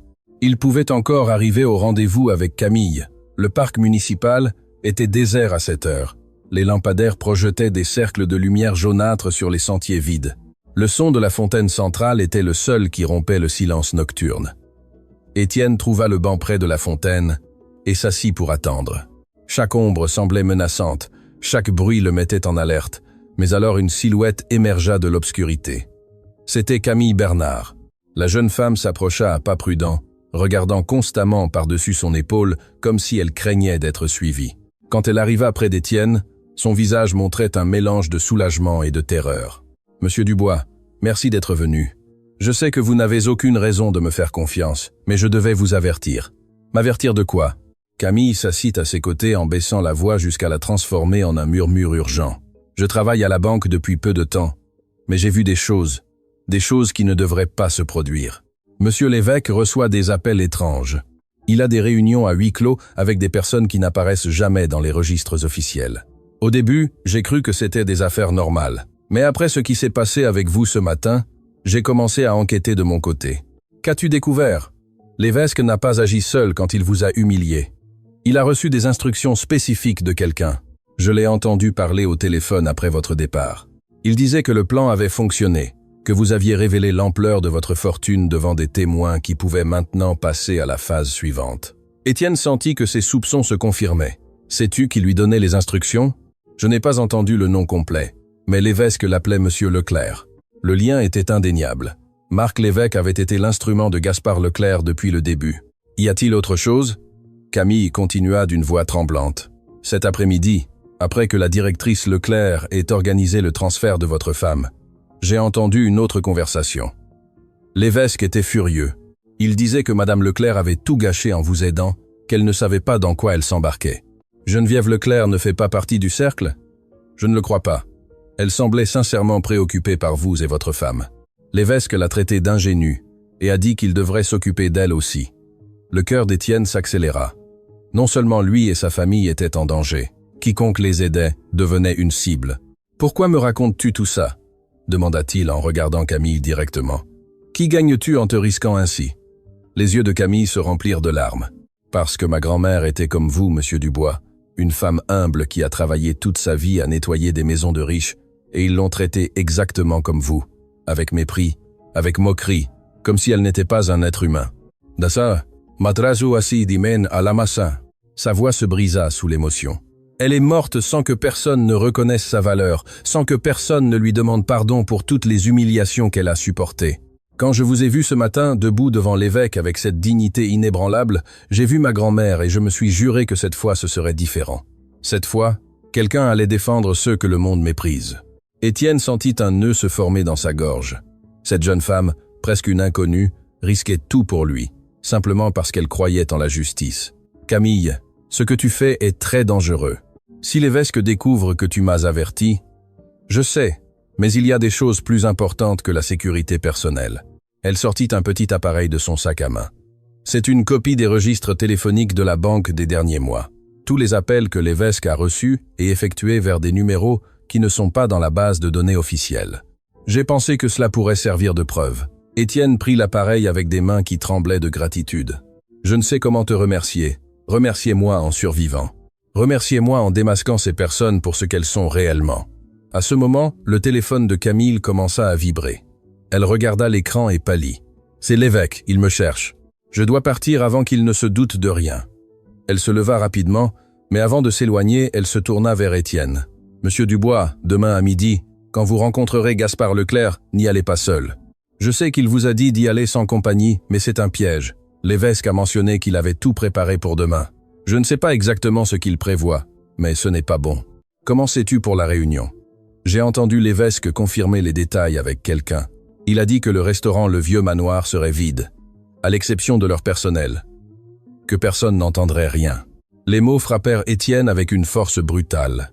Ce n'était pas une réunion, c'était une exécution. Camille disparut dans l'obscurité aussi rapidement qu'elle était arrivée, laissant Étienne seul avec le poids de tout ce qu'il avait découvert. Il passa le reste de la nuit à la ferme, incapable de dormir. Il étudia chaque page du carnet de Cécile, mémorisant les noms et les connexions. Il révisa les registres téléphoniques que Camille lui avait donnés, identifiant des schémas qui confirmaient l'ampleur de la conspiration. Le cercle n'était pas simplement un groupe de familles corrompues, c'était un réseau de pouvoir qui s'étendait sur tous les secteurs de la société. Juges, entrepreneurs, banquiers, politiciens, tous liés, tous se protégeant mutuellement, tous tirant profit de la souffrance des autres. Mais il y avait autre chose dans le carnet, quelque chose que Cécile n'avait pas mentionné. Dans les dernières pages, le père de Cécile avait écrit une sorte de confession. Il parlait de remords, de nuits sans sommeil, d'un poids sur l'âme qu'aucune richesse ne pouvait soulager. Il décrivait comment le cercle avait détruit des familles innocentes pour s'emparer de leurs terres, comment ils avaient manipulé des documents légaux, comment ils avaient réduit au silence ceux qui tentaient de s'opposer. Et à la fin, il y avait une liste de victimes, des personnes dont les vies avaient été ruinées par les actions du cercle. À côté de chaque nom, il y avait une adresse et une brève description de ce qui leur avait été pris. L'une de ces adresses attira l'attention d'Étienne. C'était une propriété qu'il connaissait bien, une propriété qu'il avait achetée des décennies auparavant avec ses maigres économies. La même propriété où il avait découvert les artefacts archéologiques qui avaient changé sa vie. La famille originale de cette terre avait été dépossédée par le cercle des années avant qu'Étienne ne l'achète. Il avait acquis légalement ce que d'autres avaient volé illégalement. L'ironie était dévastatrice. La fortune que le cercle voulait maintenant lui arracher avait été construite sur des terres qu'ils avaient eux-mêmes volées à d'autres. L'aube trouva Étienne assis sur le porche de sa ferme, contemplant les champs qu'il avait travaillés toute sa vie. Dans quelques heures, il devrait affronter Gaspard Leclerc, une rencontre qui pourrait se terminer par sa mort ou par la destruction du cercle. Son téléphone sonna. C'était Antoine. « Papy, où es-tu? J'ai passé toute la nuit à m'inquiéter, je suis à la ferme. Comment va ta grand-mère? Stable. Les médecins disent qu'elle répond bien au traitement. » Antoine marqua une pause. Mathilde a contacté Gaspard. Il croit qu'elle est toujours de son côté. Elle a réussi à découvrir quelque chose d'important. Qu'est-ce qu'elle a découvert? Gaspard prévoit d'utiliser la réunion de demain pour t'obliger à signer des documents qui transféreraient toute ta fortune à une société écran contrôlée par le cercle. Si tu refuses, il a des preuves fabriquées qui te lieraient à des activités illégales, des preuves qui te feraient arrêter, et ton argent confisqué de toute façon. Étienne ferma les yeux. C'était pire qu'il ne l'imaginait. Il y a autre chose, papy. Mathilde a découvert que Gaspard n'agit pas seul. Il y a quelqu'un au-dessus de lui, quelqu'un qui dirige le cercle dans l'ombre, quelqu'un qui a planifié cela pendant des années. Qui? Elle ne le sait pas. Gaspard l'appelle simplement le fondateur. Il dit que c'est quelqu'un que ta grand-mère connaît très bien, quelqu'un qu'elle croyait mort depuis longtemps. Les mots tombèrent comme des pierres dans l'estomac d'Étienne. Quelqu'un que Cécile croyait mort. Il n'y avait qu'une seule personne qui correspondait à cette description, mais c'était impossible. Ou pas. Antoine, j'ai besoin que tu fasses quelque chose. Va à l'hôpital et reste avec ta grand-mère. Ne la laisse pas seule une seconde et quand il arrivera, j'ai besoin de lui parler. Il y a quelque chose que je dois lui demander. Quoi donc? Étienne inspira profondément avant de prononcer les mots qui changeraient tout. J'ai besoin de lui demander si son père est vraiment mort il y a 40 ans ou s'il a été vivant tout ce temps, attendant le moment parfait pour nous détruire. Le silence à l'autre bout du fil fut la seule réponse, car certaines questions sont trop terribles pour être envisagées et certaines vérités sont trop sombres pour être prononcées à voix haute. Le centre médical parisien était baigné par la lumière dorée de l'aube quand Étienne en franchit les portes. Il avait passé la nuit blanche, mais une énergie étrange le maintenait debout. L'énergie de celui qui sait qu'il est sur le point d'affronter la bataille la plus importante de sa vie. Cécile était réveillée quand il entra dans la chambre. Ses yeux, bien que fatigués, brillaient de cette intelligence aiguë que le temps n'avait jamais pu éteindre. Antoine restait à ses côtés, comme Étienne le lui avait demandé. « Mon amour !» Cécile tendit sa main vers lui. « Antoine m'a tout raconté sur le livre, sur Camille, sur ce que tu as découvert. » Étienne s'assit à côté d'elle, tenant sa main comme si c'était la chose la plus précieuse de l'univers. « Cécile, j'ai besoin de te demander quelque chose à quoi tu ne voudras être pas répondre. Je sais ce que tu vas demander. » Elle ferma les yeux un instant. Et la réponse est que je ne le sais pas avec certitude. J'ai vu le corps de mon père aux funérailles, mais le cercle était capable de tout. Falsifier une mort n'aurait pas été difficile pour eux. Si ton père est vivant, si c'est lui le fondateur, alors Tout cela a été une vengeance de 40 ans en préparation. Cécile compléta la phrase d'une voix tremblante. Une vengeance contre moi pour l'avoir abandonné, pour avoir choisi l'amour plutôt que la loyauté familiale. Avant qu'il ne puisse continuer, Mathilde entra en courant dans la chambre. « Papy, je viens de parler avec Gaspard. Il a changé le lieu de la réunion. Ce n'est plus au vieux manoir. C'est ici à l'hôpital. Il dit qu'il veut que mamie assiste à la conversation. Il est en route. » Le cœur d'Étienne s'accéléra. Gaspard amenait la bataille directement à eux. « Combien de temps avons-nous ? Moins d'1 heure. » Étienne se leva, son esprit travaillant à une vitesse vertigineuse. Il sortit son téléphone et composa un numéro qu'il avait mémorisé pendant la nuit. « Inspecteur Lefebvre, c'est Étienne Dubois. J'ai besoin de votre aide. J'ai des preuves d'un réseau de corruption qui s'étend sur des décennies. Nom, date, transactions, tout documenté. Mais j'ai besoin que vous agissiez maintenant. » La conversation dura plusieurs minutes. Quand elle se termina, Étienne avait un plan. « Antoine, Mathilde, écoutez-moi bien. Ce que je vais faire est risqué, mais c'est la seule façon d'en finir une fois pour toutes. » Il leur expliqua chaque détail. Quand il eut fini, ses 2 petits-enfants le regardaient avec un mélange de terreur et d'admiration. « Papy, es-tu sûr ?» demanda Antoine. « Je n'ai jamais été plus sûr de quelque chose dans ma vie. » Les minutes passèrent comme des secondes. Étienne resta aux côtés de Cécile en lui murmurant des mots d'amour et de courage. Elle serrait sa main avec une force qui défiait son état affaibli. « Quoi qu'il arrive, » Cécile parla d'une voix ferme. « Je veux que tu saches que chaque jour à tes côtés a été un cadeau, que je choisirais cette vie 1000 fois si je pouvais recommencer. Ne parle pas comme si c'était un adieu. » Étienne l'embrassa sur le front. « Nous avons encore de nombreuses années ensemble. » La porte de la chambre s'ouvrit. Gaspard Leclerc entra avec l'arrogance de celui qui se croit maître du monde. C'était un homme d'âge moyen, élégamment vêtu, avec des traits qui rappelaient vaguement Cécile. Derrière lui venait Marc Lévesque, son expression un masque de froideur calculée. « Monsieur Dubois. » Gaspard sourit avec une cordialité qui n'atteignait pas ses yeux. « Enfin, nous nous rencontrons en personne. Et, chère tante Cécile, quel plaisir de vous voir après tant d'années, même si les circonstances pourraient être meilleures. Ne m'appelle pas tante. Arfrisa, and Frisa, Afrisa, and son. » Cécile répondit avec un mépris glacial. « Tu as perdu ce droit quand tu as tenté de m'assassiner. » Toujours aussi dramatique. L'infarctus n'était qu'un incitatif, un moyen d'assurer la coopération de votre mari. Étienne fit un pas en avant, se positionnant entre Gaspard et le lit de Cécile. « Tu as dit que tu avais une proposition. Parle. » Gaspard sortit une chemise de documents de sa mallette. « C'est très simple. Vous signez ces papiers transférant tous vos actifs à notre société et votre famille vit en paix. Vous refusez et les conséquences seront malheureuses. Et si j'ai une contre-proposition ?» Le sourire de Gaspard vacilla légèrement. « Quel genre de contre-proposition ?»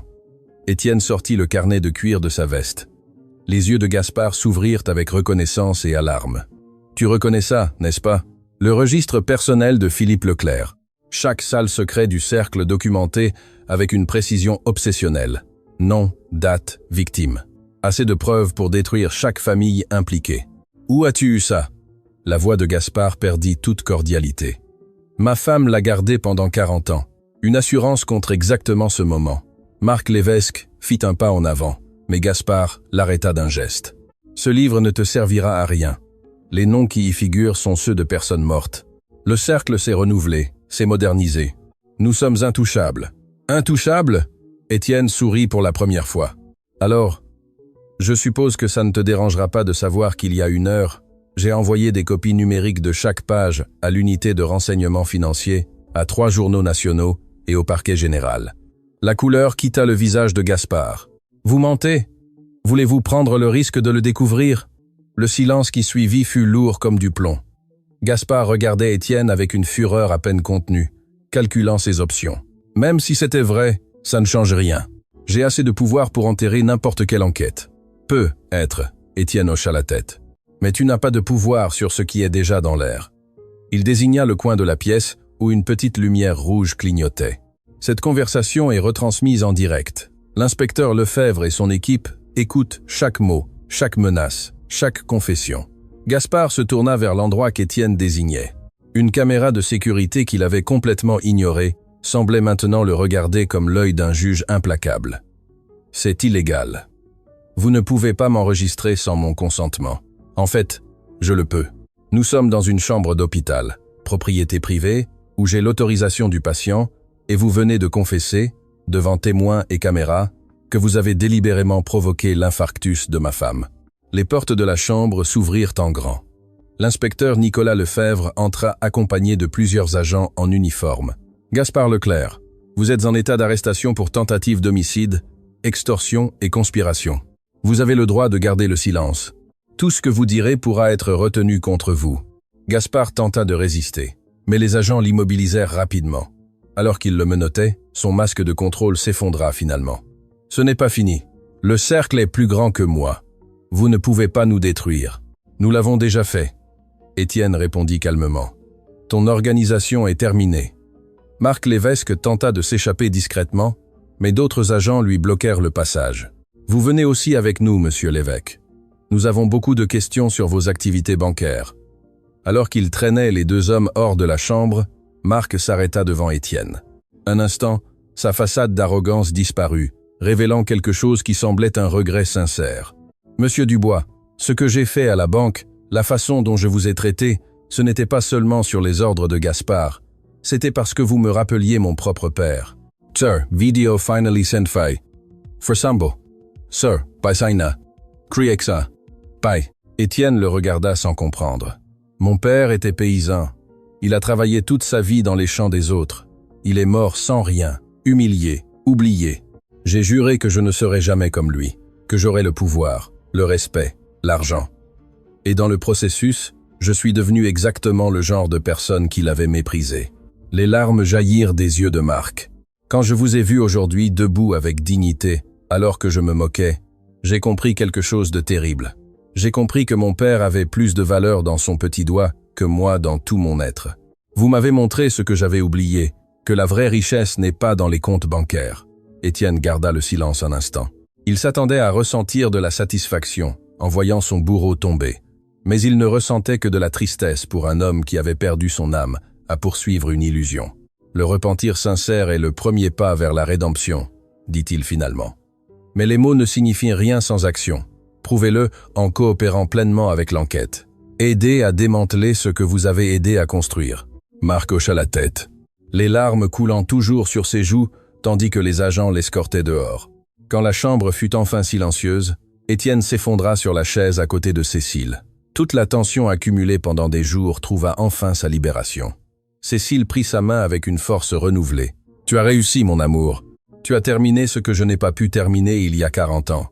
Nous avons réussi ensemble, comme toujours. The comparison, dog and dodging, dog first, entertainment. » Antoine et Mathilde entrèrent dans la chambre, leurs visages rayonnant de soulagement et de fierté. « Papy, c'était incroyable. » Antoine serra le vieil homme dans ses bras. Lefebvre dit qu'avec les confessions enregistrées, le cercle est complètement exposé.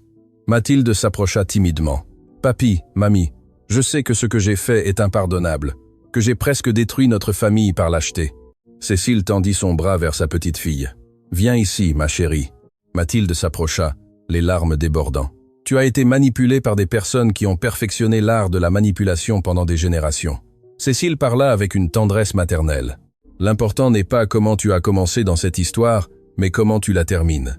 Et tu as choisi d'être du bon côté quand cela comptait le plus. » La famille s'embrassa en silence. 4 générations d'amour et de sacrifice unies en ce moment de triomphe. Des semaines plus tard, Cécile sortit de l'hôpital. Sa récupération avait été miraculeuse, motivée, selon elle, par la joie de voir sa famille enfin libérée du fantôme qui les avait hantés pendant des décennies.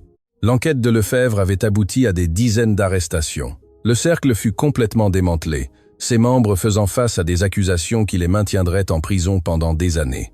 Camille Bernard fut promue directrice du Crédit Métropolitain, remplaçant Marc Lévesque. Son premier acte officiel fut de mettre en œuvre de nouvelles politiques de traitement dignes pour tous les clients, quelle que soit leur apparence ou leur statut économique. Geneviève Leclerc, qui s'était avérée innocente de toute connexion avec le cercle, devint une proche alliée de la famille Dubois. Sa bonté authentique avait été réelle depuis le début, et Philippe Leclerc, le père de Cécile, s'avéra être effectivement mort. Le fondateur n'était qu'un titre qu'Auguste avait adopté pour se donner de l'importance. Certaines ombres du passé, après tout, ne sont que cela. Des ombres. Un après-midi doré, Étienne et Cécile étaient assis sous le vieux chêne de leur ferme, Le même arbre où ils s'étaient mariés en secret, où ils avaient enterré des secrets, où ils célébraient maintenant une vie bien vécue. Sais-tu ce que je ferais de l'argent? Étienne rompit le silence contemplatif. Surprends-moi. Je vais créer une fondation pour aider des familles comme nous l'étions au début. Des familles qui travaillent dur, mais que le système ignore. Des familles avec du talent et de la dignité, mais sans opportunité. Cécile sourit, ses yeux brillants d'une fierté infinie. 47 millions d'euros investis dans l'espoir. Ton père serait fier, même s'il ne l'aurait jamais admis. Mon père m'a enseigné que l'argent n'est que de la terre fertile. Ce que tu y sèmes détermine ta récolte. Ils restèrent en silence, contemplant les champs qu'ils avaient travaillés toute une vie, des champs qui avaient produit bien plus que des récoltes. Ils avaient produit l'amour, la famille, un héritage. Étienne. Cécile parla doucement. Oui, mon amour. Merci. Pourquoi? Pour ce matin-là, il y a tant d'années, quand un garçon sans rien eut le courage de tomber amoureux d'une fille qui avait tout, pour m'avoir choisi quand cela signifiait tout perdre, pour avoir construit cette vie avec moi, sou par sou, jour après jour. Étienne la regarda avec le même amour qu'il avait ressenti dès le premier instant. Non, Cécile, merci à toi d'avoir vu en moi ce que personne d'autre ne pouvait voir, d'avoir cru en un pauvre paysan quand le monde entier se moquait de lui. Ils s'embrassèrent sous les branches du vieux chêne, deux âmes qui avaient traversé des tempêtes ensemble et en étaient ressorties plus fortes. Car au final, la vraie richesse n'a jamais résidé dans les 47 millions d'euros. Elle résidait dans chaque matin passé à se réveiller aux côtés de l'être aimé, dans chaque sacrifice fait pour la famille, dans chaque instant de dignité maintenu face à l'humiliation, dans chaque décision de choisir l'amour plutôt que la peur. Étienne Dubois était entré dans une banque comme un simple paysan, et en était ressorti après avoir enseigné au monde une leçon inestimable. Que la valeur d'un homme ne se mesure jamais au solde de son compte bancaire, mais au poids de son caractère et à la profondeur de son amour. Et c'est une richesse qu'aucun voleur ne peut dérober, aucune conspiration ne peut détruire, aucun temps ne peut éroder.